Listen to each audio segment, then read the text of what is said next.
پہلا عشق حشرہ جو ہے دائمی. تو اس وقت اصل دین جو ہے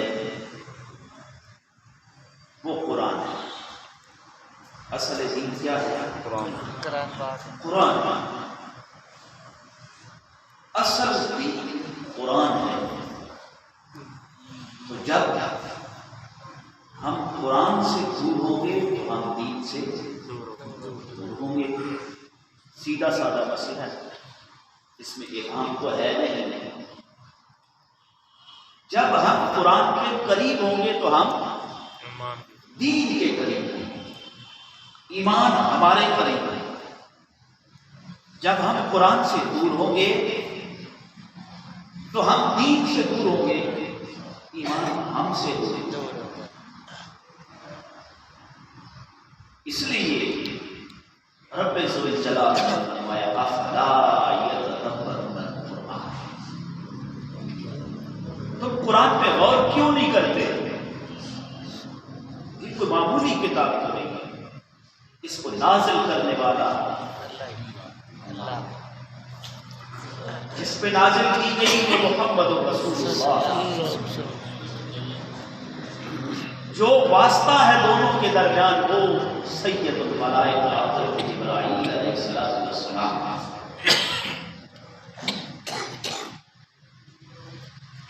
تو جتنی بھی نسبتیں ہیں وہ سب اعلیٰ و افضل ہے. کیوں؟ خالق ہونے میں اللہ کا کوئی ثانی ہے نہیں. خالق ہونے میں اس جیسا کوئی دوسرا ہے نہیں. توجہ میری.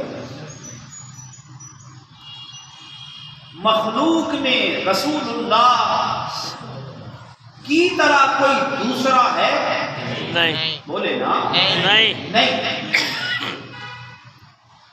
وہ خالق ہونے میں بے مثال ہے اور کوئی دوسرا خالق نہیں. مخلوق ہونے میں رسول اللہ بے مثال ہے، آپ جیسا کوئی دوسرا اور کوئی نہیں. لانے والا جبرائیل سید الملائکہ اس جیسا کوئی دوسرا اور کوئی نہیں. تو پھر کلاموں میں کلام اللہ جیسا، کتابوں میں قرآن حکیم جیسی جب کوئی دوسری کتاب نہیں ہے تو پھر ماننا پڑے گا کہ قرآن سب سے افضل کتاب ہے.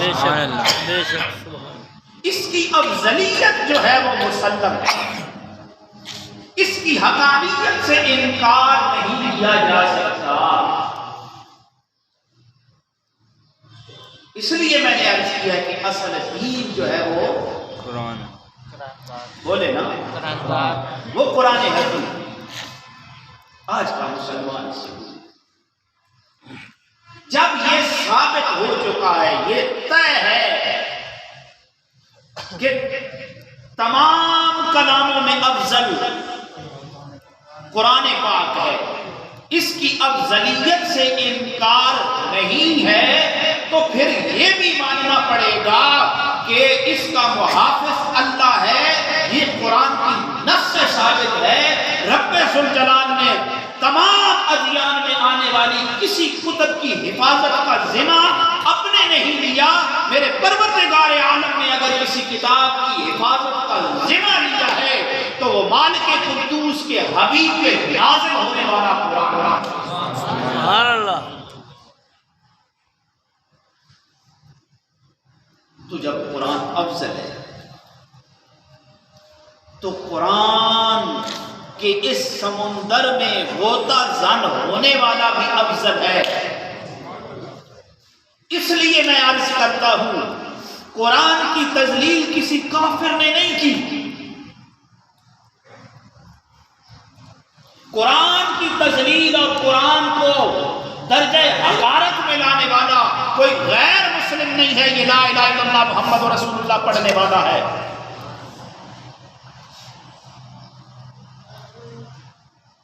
سب سے پہلا جو اس کو دوسرے درجے میں لے کے آتا ہے وہ قرآن کا قاری اور قرآن کا عالم اور پڑھنے والا ہے۔ آپ سوچتے ہوں گے وہ کیسے؟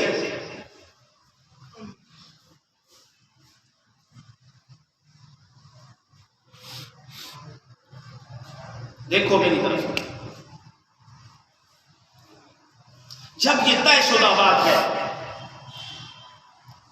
قرآن افضل ہے، طے شدہ بات ہے، میری بات نہیں ہے، اللہ کا فرمان ہے، جو قرآن کے سمندر میں ہوتا زن ہوتا ہے، اب اس کے پاس دعا کا وقت نہیں، اس کے پاس ذکر و اذکار کا وقت نہیں، اس کے پاس نوافل کا وقت نہیں۔ یہاں پہ تو آب کعبہ ہی بگڑا ہوا ہے نا۔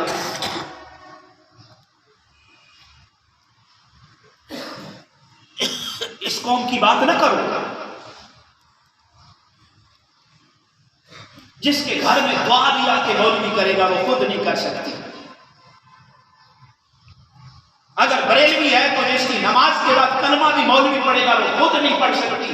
اگر وہ نہ پڑھے تو گم اور تالا اس قوم کی زبان پہ لگا ہوتا ہے، کہاں گیا عشق، کہاں گیا تیرا مسلک؟ میں اس کی بات نہیں کرتا۔ جب یہ طے شدہ بات ہے کہ قرآن کے سمندر میں غوطہ زن ہونے والے کے پاس وقت نہیں ہے، میرا رب فرماتا ہے میں اتنا عطا کرتا ہوں اسے بن مانگے کہ وہ اتنا بین گمان نہیں کر سکتا۔ سبحان اللہ۔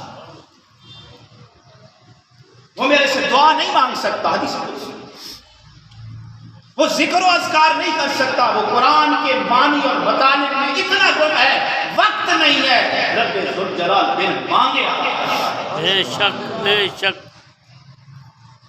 اب جس کو اللہ نے اتنی عزت دی ہے، جہاں سبھی کی عزتوں کا جنازہ نکل جائے گا، بڑے بڑے تخت و تاج پہ راج کرنے والے جب ذلت و خواری کا سامنا کر رہے ہوں گے، اس وقت قاری قرآن کو میرا رب عزت دے گا، اور اس کی عزت تو مسلم ہے، اس کی ماں اور باپ کے سر پہ وہ رب تاج سجائے گا جس کی روشنی اور نور سے میرے رب کی جنت مہک ہے۔ اللہ یہ اس کے لیے ہے۔ اب آپ سوچتے ہوں گے کہ ہمارے کیے ہوئے سوال کا جواب نہیں دے رہا کہ اسی نے تو اس کو خانہ درجہ دو پہ رکھا ہے۔ کیسے؟ جب وہ قرآن کا عالم یا قرآن کا قاری توجہ نہیں کرے۔ پہلے میں اپنی محفل کی بات کرتا ہوں۔ جب یہ سوچتا ہے، توجہ نہیں کرتا، جب قرآن کا قاری یا قرآن کا عالم جب یہ سوچتا ہے فلاں ڈاکٹر بڑی عزت پا گیا، فلاں وزیر وہ بڑے مقام والا ہے، اور ہم تو جی مولوی، ہماری کیا ہوگا؟ میری بات سمجھ آ رہی ہے؟ وہ جی دنیا دار ہے، بڑے مالدار ہے جی، ہم مولوی ہیں، ہماری کیا اوقات ہے؟ تو یہ کس کی تذلیل کر رہا ہے؟ قرآن کو حقارت کی نگاہ سے دے رہا ہے۔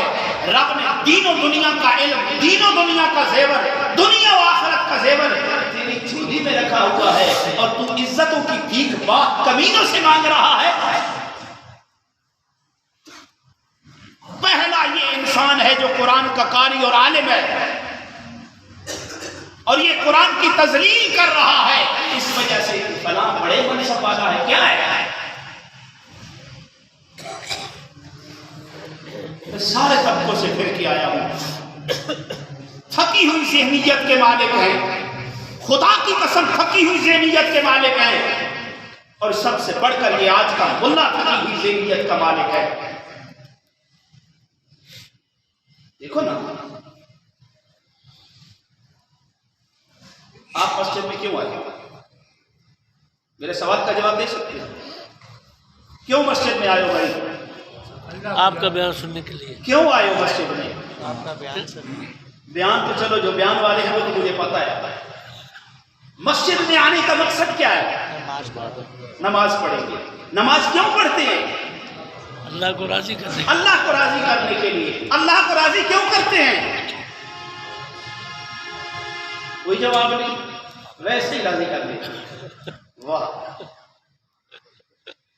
اللہ کو راضی کیوں کرتے ہو؟ اس لیے کہ وہ مالک ہے، اس لیے کہ وہ خالق ہے، اس لیے کہ موت آنی ہے، کل اس نے جنت دینی ہے، اس لیے کہ وہ راضی ہوگا، دل کی ولایت عطا کرے گا. سبحان اللہ. سبحان اللہ. وہ راضی ہوگا، بیماریاں ختم ہوں گی، جسمانی اور روحانی. جسمانی بیماری میں اجر ہے، روحانی بیماری کا علاج ایک ہی ہے.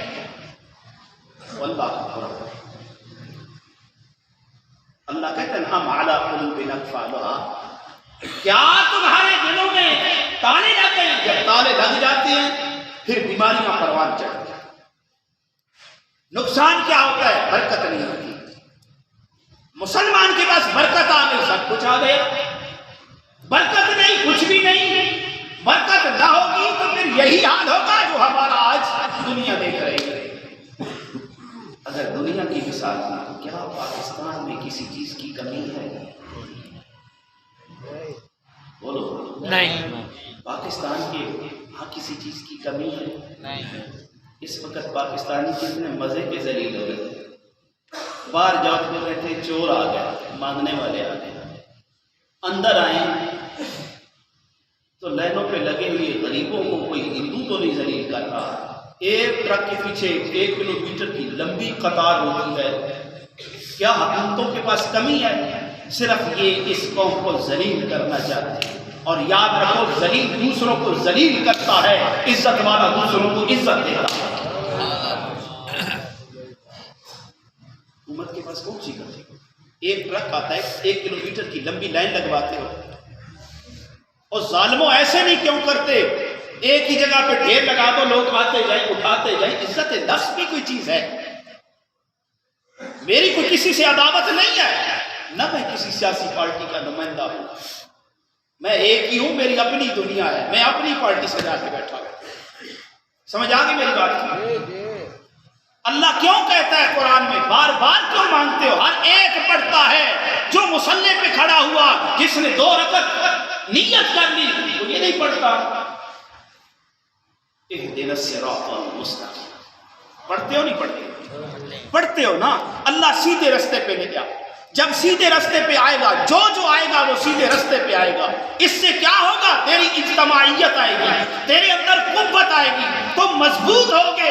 جب تم مضبوط ہوگے تو دین بھی مضبوط ہوگا. دوسری قوموں کے اوپر تمہاری طاقت کا سکہ بھی جمے گا. اس لیے تو اللہ نے کہہ نہیں دیا کہ اندھوں کی طرح تم پڑھتے رہو اہدنا الصراط المستقیم. اس کا ایک مقصد ہے اور مقصد عظیم ہے. اس لیے جو چیزیں بڑی ہوتی ہیں میرا رب ان کے تذکرے بھی بار بار کرواتا ہے. سبحان اللہ. اہدنا الصراط المستقیم، سیدھا رستہ دکھا دے. ہم نے تو اس آیت کو فقط چشمہ کر لیا ہے، بس 11ویں کے اوپر اس کو بیان کرنا ہے، باقی نہیں. اس سے آگے بڑھنا بھی نہیں. اہدنا الصراط المستقیم، سیدھے رستے پہ آ جاؤ، ایک ہو جاؤ. اجتماعی سطح پہ بھی ایک ہو جاؤ، انفرادی سطح پہ بھی ایک ہو جاؤ. گھر کے اندر بھی تمہارے اندر اجتماعیت ہونی چاہیے. رشتوں کا حیا ہونا چاہیے، رشتوں کا حیا ہونا چاہیے. رب کی طرف عطا کرتا امانتوں کا حیا ہونا چاہیے، قرآن کا حیا ہونا چاہیے. یہ وہ 3 طبقے ہیں جن کے بارے میں میرے رب کا فرمان ہے جب کوئی سہارا نہیں ہوگا، سورج سوا نیزے کے اوپر ہوگا، نفسا نفسی کا عالم ہوگا. یوم یفر المرء من اخیہ وامہ وابیہ وصاحبتہ وبنیہ. جب کوئی تجھے خیرات نہیں پا رہا ہوگا، میرے اللہ نے کہا قرآن والا اس وقت بھی میرے عرش کے سائے کے نیچے ہوگا. سبحان اللہ. اب جب اللہ اتنی عزتیں دیتا ہے تو یہ غیروں پہ جب تک رکھتا ہے تو پہلا مولوی ہے جو قرآن کی تذلیل کرتا ہے.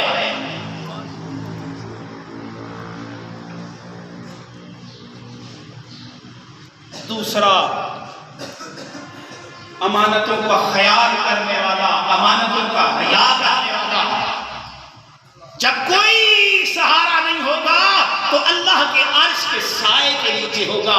اب آؤ میری طرف. کیا زندگی اللہ کی طرف تیرے پاس امانت نہیں ہے؟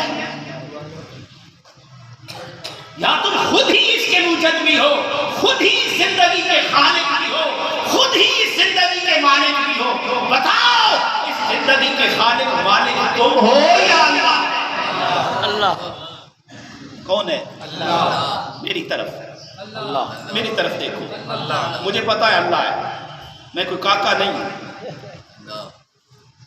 اب میرے سوال کا جواب دو. کیا زندگی امانت نہیں ہے؟ تو جس نے امانت دی ہے اسی کا یہ اعلان ہے. یہ میرا نہیں، ملا کا نہیں، پیر کا نہیں، فقیہ کا نہیں، محدث کا نہیں، مفسر کا نہیں، کسی بڑے کا نہیں، اس رب کا یہ فرمان ہے. سبحان اللہ. زندگی میں نے دی ہے، میں ہی دینے پہ قادر ہوں. اب علی قلوب اقفالها، تیرے دل پہ اب بھی تالا لگا ہوا ہے. تیرے اوپر میرے قرآن کا اثر نہیں ہوتا.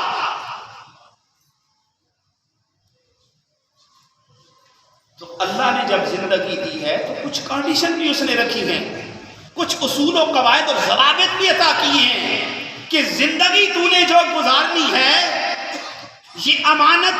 اسی لیے امام غزالی نے کہا تھا کہ جو نماز کا پابند نہیں مت اس کے پاس امانت رکھ. جو رب کی امانت کا حیا نہیں کرتا وہ تیری امانت کا حیا. سبحان اللہ. اب بتاؤ ہم کتنی نمازیں پڑھتے ہیں، کتنا حیا ہے ہمیں نماز کا.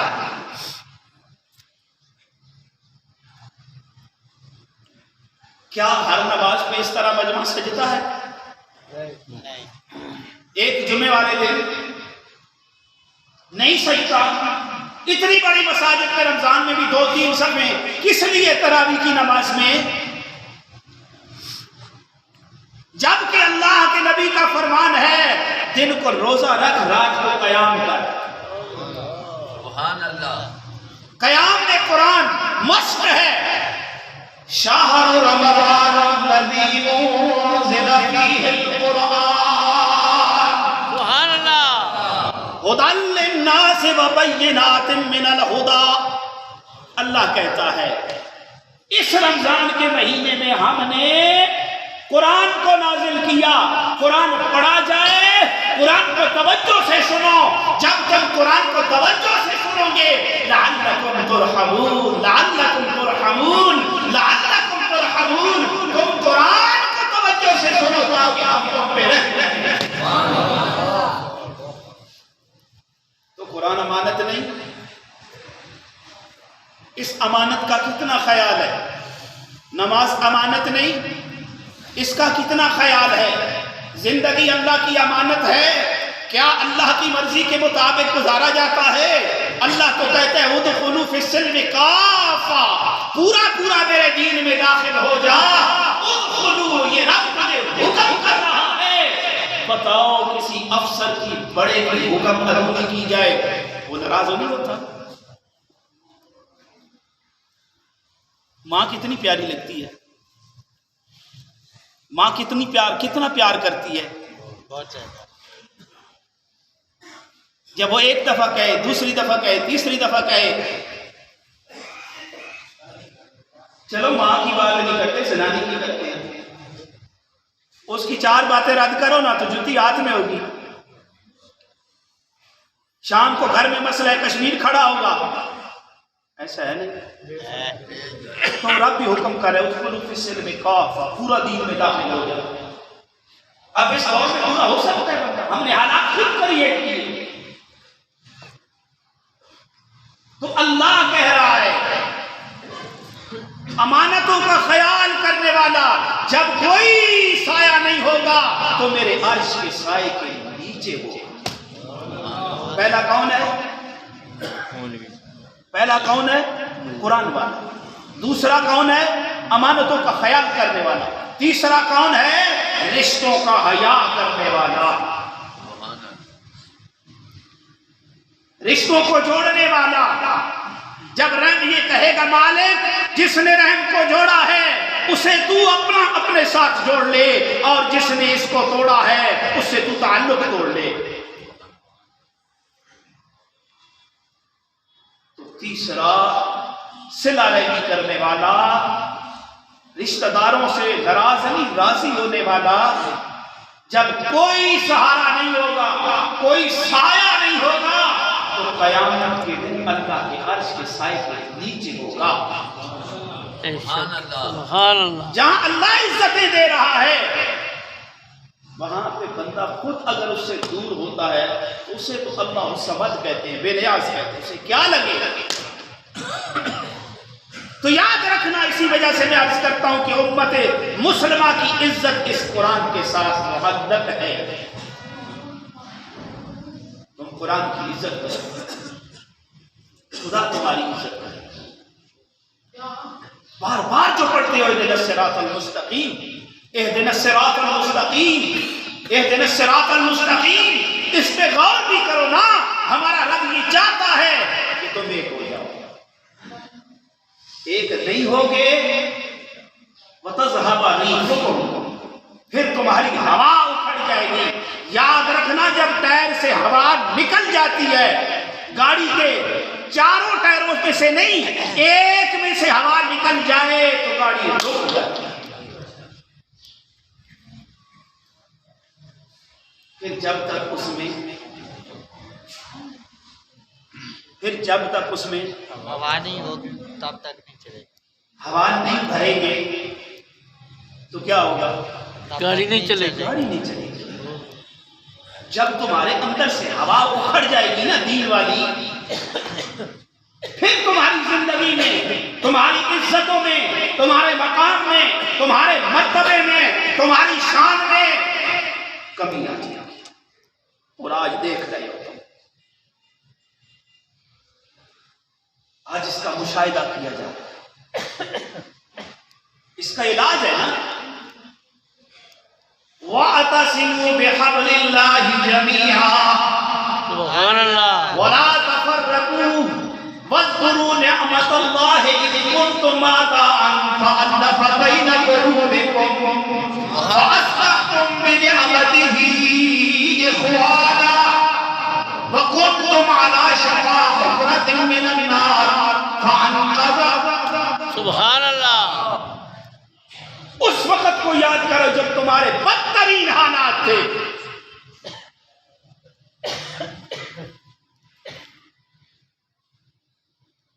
اِذْ كُنتُمْ أَعْدَاءً فَأَلَّفَ بَيْنَ قُلُوبِكُمْ،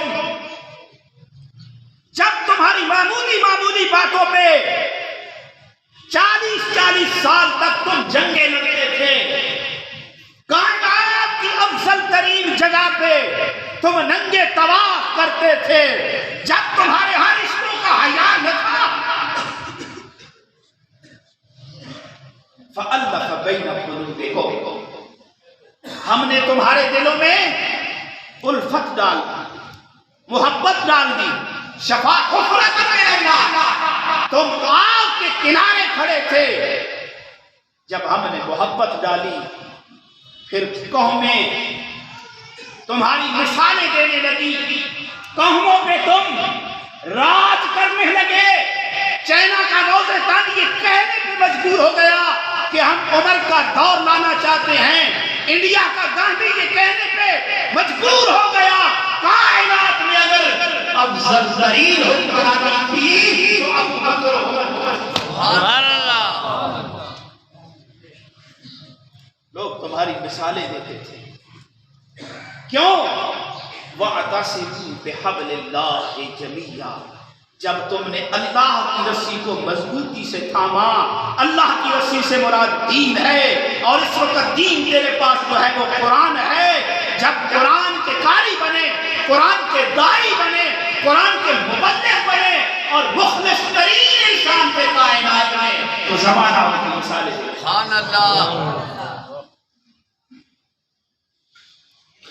پھر جو قرآن سے دور ہوتے گئے، پھر مسلمان دین سے دور ہوتے گئے، قرآن سے دور ہوتے گئے، پھر قرآن کے احکامات کی قدر بھی نہیں رہی۔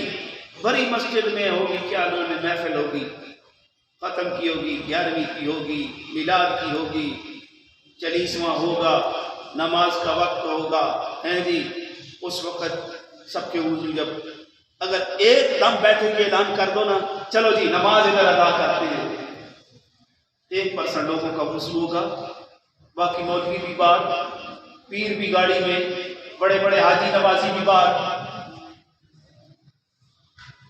پھر ایسے ہوگا۔ قدر نہیں ہے، قدر نہیں ہے۔ میں نے عرض کیا نا، جب قاری قرآن دیکھتا ہے فلاں منصب والا میرے سے اوپر ہے، قرآن کی تذلیل کر، اس وقت کوئی باہر والا نہیں کر رہا، مسلمان خود کر رہا ہے، ورنہ قرآن معمولی تو نہیں۔ کتنی عظیم کتاب ہے۔ اللہ کے نبی نے فرمایا تم قرآن میں غوطہ زن ہو جاؤ، سب سے بہترین مشغلہ یہ ہے، اللہ تمہاری ضرورتوں میں لگ جائے گا۔ کون ضرورتوں میں لگے گا؟ اللہ۔ کون ضرورتیں پوری کرے گا؟ اللہ۔ کون تیرے کاموں پہ پیچھے لگے گا؟ تیرا خالق و مالک اللہ۔ تو بتاؤ نا، اس کی نظروں میں تیری عزت ہے تو وہ یہ عمل کرے گا نا۔ بے شک۔ اب وہ کہے جی میں مولوی ہوں، میری کیا اوقات ہے؟ تو بتا ڈاکٹر کی کیا اوقات ہے؟ میں مولوی ہوں تو پیر، میرے سے پیر بڑا ہو گیا۔ بتا پیر، جس پیر کے پاس دین کا علم نہیں، اس کا حیا صرف نسبت رسول کی وجہ سے تیرے اوپر واجب ہے، ورنہ عالم کا مقام اپنا ہے۔ نبی کے دین کا وارث وہ پیر نہیں، نبی کے دین کا وارث عالم ہے۔ صرف مسئلہ یہ ہے کہ جب انسان اپنی مقام کو، اپنی عزت کو خود پاؤں کے نیچے رولنا شروع کر دینا، تو پھر ایسے ہی ہوتا ہے جیسے ہو رہا ہے، پھر ہر طرف سے جوتے پڑتے ہیں۔ آج ہم نے قرآن کو چھوڑ دیے۔ بتاؤ نا، نماز تراویح میں میرے مسلک کے لوگوں نے تو سب سے بڑا غلط انہوں نے کیا، ان کی مسجدوں میں جاؤ، قرآن سنو ان کا، فرشتے بھی منہ پھیر پھیر کے دیکھتے ہوں گے یہ کیا پڑھ رہے ہیں، اتنے یہ تنگ ہیں۔ مولوی صاحب جلدی جلدی ختم کریں، مولوی صاحب مہربانی کرو گیا جلدی پڑھو۔ میں تو خود گھر نہیں ٹوڑنے والا آدمی ہوں، میں بھی کئی جگہ پہ جا کے درشن کرتا ہوں۔ یہ حالت ہے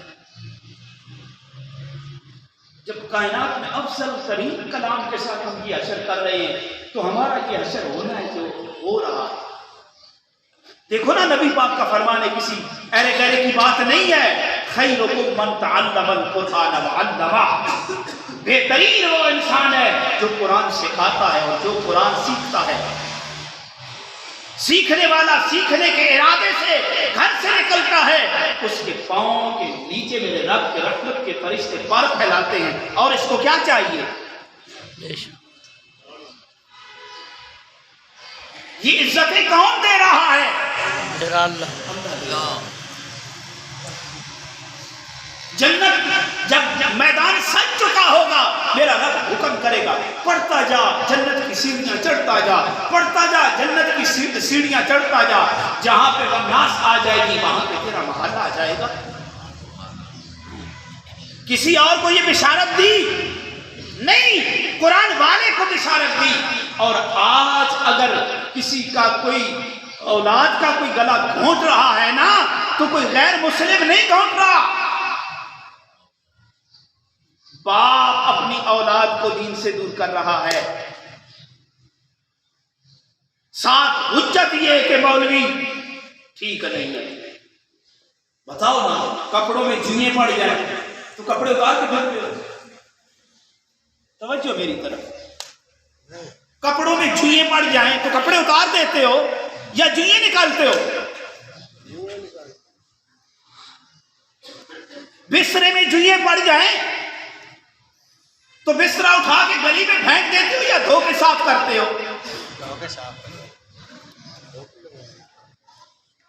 آج تو مسجد مولوی بھی اپنی اولاد کو دین کی طرف نہیں کہتے ہیں جی ذلت ہے.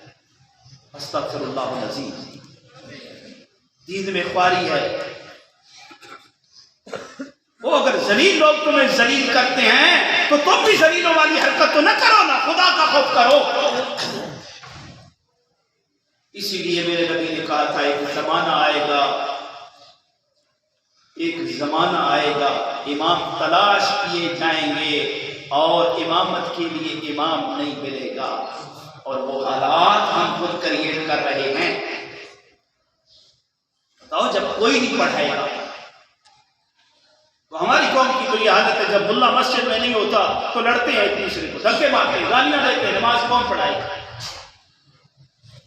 حالانکہ نبی کا فرمان ہے جب 3 مسلمان اکٹھے ہو جائیں, ایک آگے ہو جائے 2 پیچھے کھڑے ہو جائیں, ہم پیمانہ لے کے اس کا کردار ناپنا شروع کر دیتے ہیں. اپنے پھول ایسا ہے نہیں. ناراض ہو گئے, ادھر دیکھو, ایسا ہے نہیں, ہے نا. تو اپنے ساتھ ظلم امریکہ والے کر, ہمارے ساتھ ظلم وہ کر رہے یا ہم خود آپس میں ایک دوسرے کے دشمن ہیں؟ بتاؤ. اس دین سے افضل خدا کی قسم کوئی دین نہیں, بے شک, اس کلام سے افضل اللہ کی قسم کوئی کلام نہیں ہے. بے شک. افضل چیز کو چھوڑا جاتا ہے یا اپنایا جاتا ہے؟ اپنایا جاتا. بتاؤ, اسے سیکھا جاتا ہے یا نہیں سیکھا جاتا ہے؟ آج ہم کتنا قرآن کی طرف توجہ کرتے ہیں, یہ بات میں افسوس سے کر رہا ہوں. کتنا پڑھتے ہیں ہم قرآن کو, کتنے ذوق کے ساتھ پڑھتے ہیں. 7 سالوں میں میں بھی یہاں پہ ڈیرا لگا کے بیٹھا ہوا ہوں. میرے پاس تو کبھی کسی نے درد نہیں آ کے بیان کیا کہ میں بھی قرآن سیکھنا چاہتا ہوں. تو قرآن کو پڑھو, قرآن کے ساتھ مخلص ہو جاؤ. میں اللہ کی قسم کھا کے کہتا ہوں, تم اللہ کے اس کلام کے ساتھ مخلص ہو جاؤ, کائنات کی ہر چیز تمہارے ساتھ مخلص ہو جائے گی. فرق یہ ہے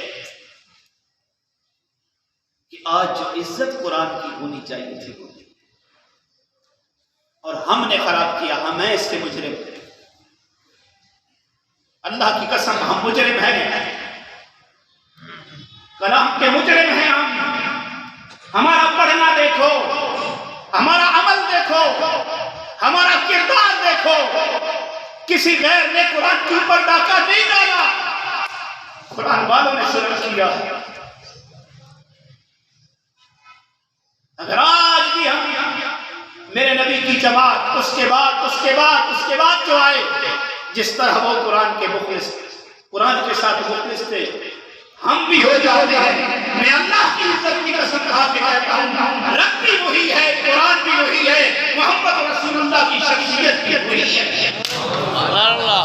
اس کا فیض نہ صحابہ پہ کم تھا نہ آج کم ہے, فقط ہے جھولی پھیلانے والے کی جھولی میں کمی ہے. آج قرآن سیکھنے والا اور قرآن سکھانے والے کا رشتہ کمزور ہے, اور جو بیچ میں معاون ہیں ان کی نیتوں میں فتور ہے. اس کا نتیجہ کیا ہے؟ قرآن الماریوں میں پڑا ہوا ہے, مٹی جمی ہوئی ہے. گھر میں قرآن پڑا ہے تو اس پہ بھی مٹی ہے, مسجد میں قرآن پڑا ہے تو اس پہ بھی مٹی ہے. بتاؤ وہاں پہ میرے رب کی رحمتیں نازل ہوں گی, آزاد ہوگا, وہ راضی ہوگا یا ناراض ہوگا؟ خدا کی قسم رب ناراض ہوگا, کہیں سے فیض نہیں آئے گا. اللہ راضی ہوگا, تمہارے دشمن بھی تمہیں فائدہ دے گا.